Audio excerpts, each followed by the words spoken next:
Hi guys, this is the Algebra 1 8.2.1 video on multiple representations of quadratic functions. So we're going to look at different kinds of quadratic functions in this next section, and you've actually been using, you've been looking at quadratic functions through factoring, and we're going to continue to factor a little bit. Sorry, I'm going to try to lift that up a little bit.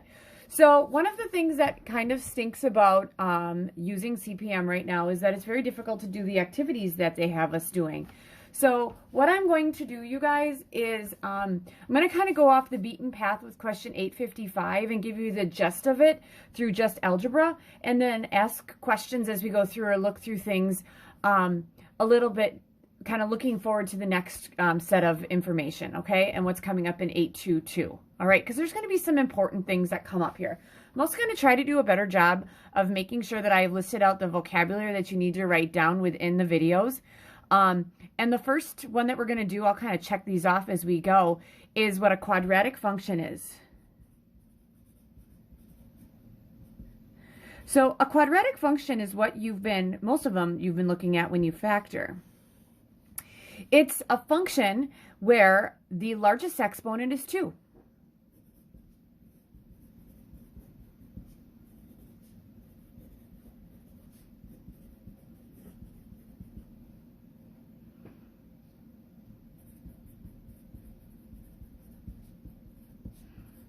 So, for example, I could have y equals like x squared minus 3x plus 4.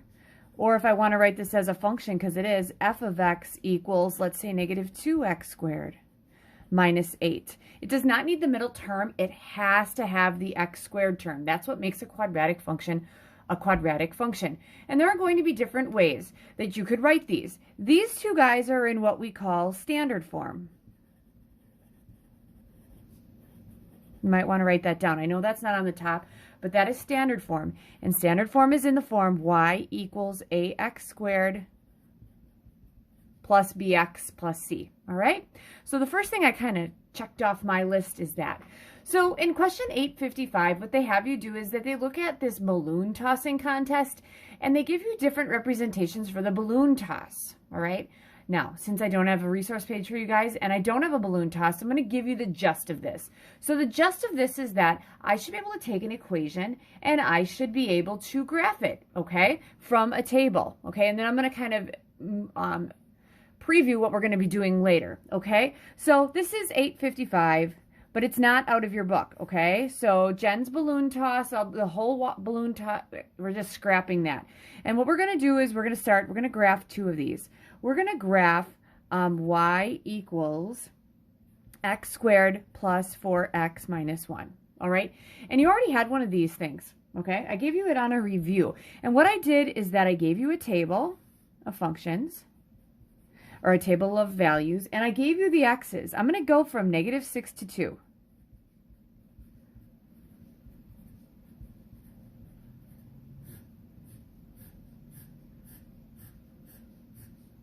All right, so that's what I'm going to end up doing here. All right, so I may have to use another sheet of paper eventually to show all of my work here, but the first thing I want to do is I want to figure out what my y is when my x is negative 2. So let's look at x equals negative 6, my bad. Now, before we get to this, sorry, I should have kind of backed up. I'm getting these numbers because I look at certain things in the graph. And by the end of this lesson, what we're going to do is you're going to have some parts, namely these things, that are going to be very important to graph. And we're going to start to think about, okay, what parts of the table would I need to have in order to graph it? So I don't necessarily want to play around with all the numbers in the world or ask my teacher, who is never around when I do things, because let's face it, you guys, lots of you guys are doing your stuff after 4 o'clock. I know I get tons of emails at midnight. But let's just say I want to figure out those numbers. How in the heck is she doing this? So by the end of today, you're going to know that. All right, so x equals negative 6. So y is going to equal, we're going to have a negative 6. We're putting negative 6 in here. Negative 6 squared plus 4 times negative 6 minus 1. Negative 6 squared, you guys, is not negative 36. It is 36. Remember, it's positive. That's going to be minus 24 and minus 1. And there's going to be things to do. Now, I'm not going to lie to you. I'm using my calculator here. I could care less. Oh, actually, I know that 36 minus 24, that's 12. 12 minus 1, that's 11. negative 6, 11. And we'll see how this all works, okay? Okay, next one, x equals negative 5. So y is going to equal what negative 5 squared is, plus 4 times negative 5 minus 1. Y equals negative 5 squared is not negative 25, it's positive 25. 4 times a negative 5 is a negative 20, and that's minus 1. Y equals. All right, 20 minus 5 gives me what? 5. 5 minus 1 is 4. This would be 4.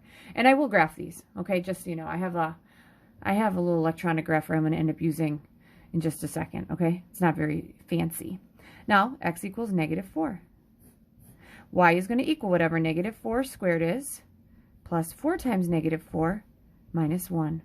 Y equals, again, negative 4 squared is 16.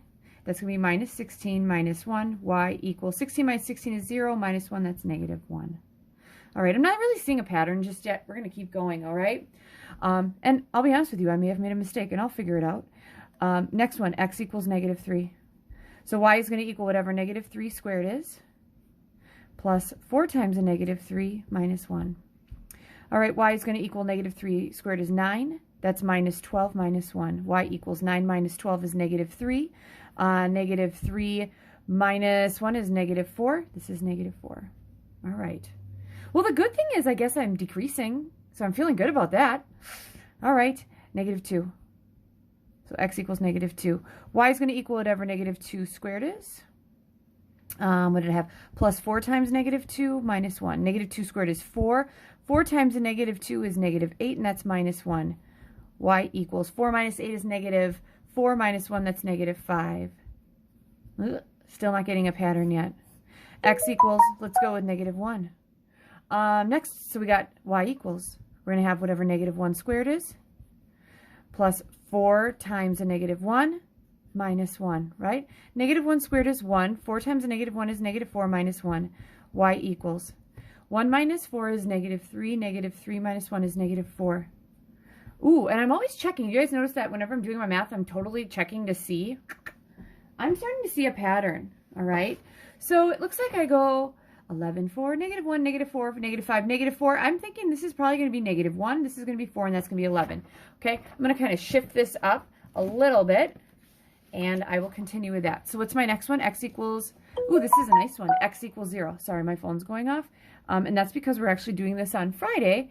And all these kids are getting their homework to me now. And it's going to go crazy in about 4 minutes because it's all coming in late. Okay, x equals 0. We're going to have y equals 0 squared plus 4 times 0 minus 1. All right. Y equals 0 squared is 0. 4 times 0 is 0. Minus 1. 0 plus 0 minus 1 is negative 1. Y equals negative 1. So, there you go.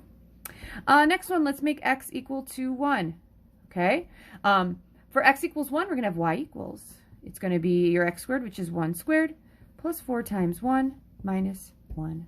Y equals 1 squared is 1. 4 times 1 is 4 minus 1. 1 plus 4 is 5 minus 1. That's 4. Trying to think here. Yeah. Yep, that's 4. Sorry. So I'm still seeing a pattern here because I said these guys would repeat the negative 1, 4, 4. I'm willing to bet that has to be 11. X equals 2. Y is going to equal whatever 2 squared is, plus 4 times 2 minus 1. 2 squared is 4 plus 4 times 2 is 8 minus 1. This is 12 minus 1. That's 11. That's Y. Okay, this makes sense because I think we have talked about parabolas in the past, so that makes sense. So this work here, you guys, if you need it, pause the video because I'm going to take that away. I'm not going to need that anymore, okay? I just need that other sheet. So you can pause it, write it down, and I have my table, right? So I'm back here. All right, guys. So here's what I want to do. It's not really fancy here, but I want to just have that problem up there. Good. And then I have this guy. All right. So I think I got up to 1. There we go. Up to 2. So I think you can see pretty much everything. All right. So let's go ahead and let's graph this guy, okay? So this isn't great, but you can do it by hand. I'm going to have negative 6, 11. I'm going to tell you negative 6, 11. I think I only went up to 10, but I could get to 11. So let's see here. 1, 2, 3, 4, 5, 6, and then 1, 2, 3, 4, 5, 6, 7, 8, 9, 10. 11 looks to be about here. All right, negative 5, 4. 1, 2, 3, 4, 5. 4 is here. Negative 4, negative 1. Negative 4, negative 1. -3, -4, -3, -4. You're still seeing that? Good. -2, -5, -2, -5 would be here. -1, -4. What was the next one? 0, -1. And then 1, 4. And then the last one was what? 2, 11. So this was 2, this was 4, 5, 6, 7, 8, 9, 10. I don't know if I'm going to be able to fit this one on here. Yep, because that's going to be a stinker. That little tab gets to be a stinker. You guys can fit that on there, but here is my parabola.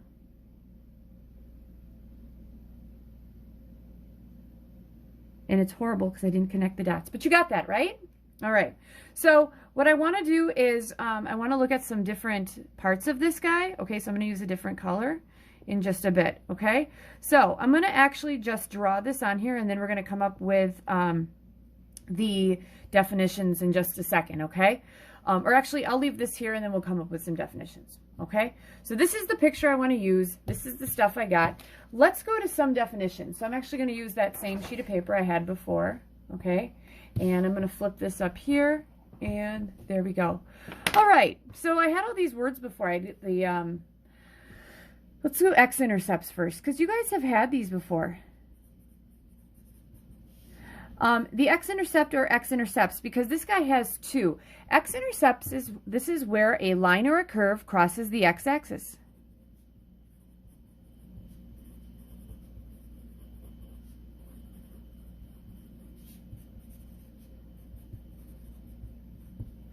All right.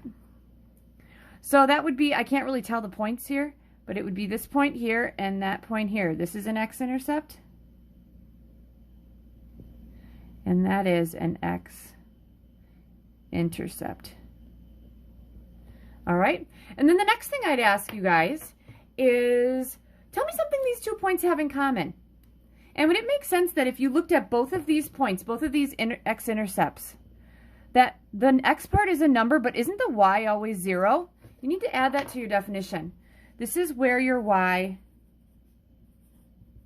equals 0. All right? So that's your x-intercept. All right, then let's do purple. I like purple. Then I'm going to look right down at this guy. It's actually this point right here because that's where it crosses. That's my y-intercept.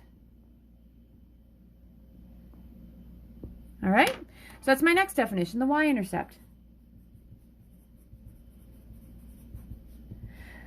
And there's only one. You won't have more than one because functions only have one. This is where a line or curve crosses the y-axis. Okay? And so then I'd ask you guys a bunch of questions. Tell me something about that point. Well, doesn't that point, it's going 0, and then you have some kind of number here? All right, so this is where x equals 0. All right. I'm going to change my color one last time. What haven't I used yet? Oh, we'll use orange. My nephew loves the color orange. My nephew Colton. All right, the next thing. This point right here, you guys. This guy right here, that's the lowest point. But if I flipped it up, wouldn't it be the highest point? That's what we call the vertex. So we're getting all of our definitions now. The vertex. All right. Now, I want to use another word for the vertex, so I probably should have added this in here. You guys are also going to have the word parabola in here, which you guys have talked about, I think. I've gotten those on homework. Parabola. A parabola is a U-shaped graph. It'll either look like this, like a U, or upside down. This one looks up. All right, so the vertex is going to be either the low point on the parabola or the high point on a parabola. So this is the highest or lowest point on a parabola. Okay, and that's it. Those are all of my definitions for that one. All right, so sorry I forgot to add in the parabola thing. I kind of think of things as I go through. But that's my first definition, okay? That's my first thing, okay? So if I'm going back to, I'm going to get rid of my definitions. If I'm going back to this problem, you guys, okay? I'm going to scoot this thing up here, and I'm looking in the table. Okay, we said that the x-intercept is your y is, your x-intercepts is where your y is 0, okay? Now, one thing I didn't notice, I don't have any zeros here, so it's really difficult for me to find them. So I can't really tell you that I got any x-intercepts, right? But it's going to be where the y is 0. I do know where my y-intercept is, though. Right here. It's where my x is 0. Okay? I'm going to get another color here. I could tell you, though, wouldn't your x-intercepts have to be between x's of, well, it looks like between 1, 2, 3, 4, 5, -5, -5 and 6. I'm sorry, -4 and 5, my bad. Okay, so we'd have some x-intercepts between -4, 1, 2, 3, 4, -4 and 5. There's one right here. And then another one between 0 and 1, right here. This between here, they have some x-intercepts. Because between -1 and 4, there should be a 0. And between -1 and 4 here, there should be a 0. All right? So, that's that one. All right? So, would it make sense if I knew where my x-intercepts are? Then I could kind of figure out what my table's going to look like? Yeah, it would. All right. So, that brings me to my next one. All right? All right, I got 2 of these and I got another one. This is kind of a long one. I'm not going to lie to you guys. Okay?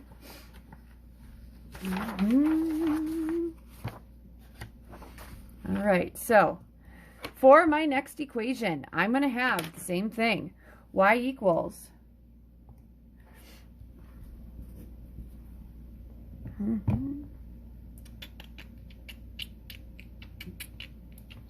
all right, I'm going to give you guys a second part of this because I want to give you guys a better equation. So this is the end of part 1.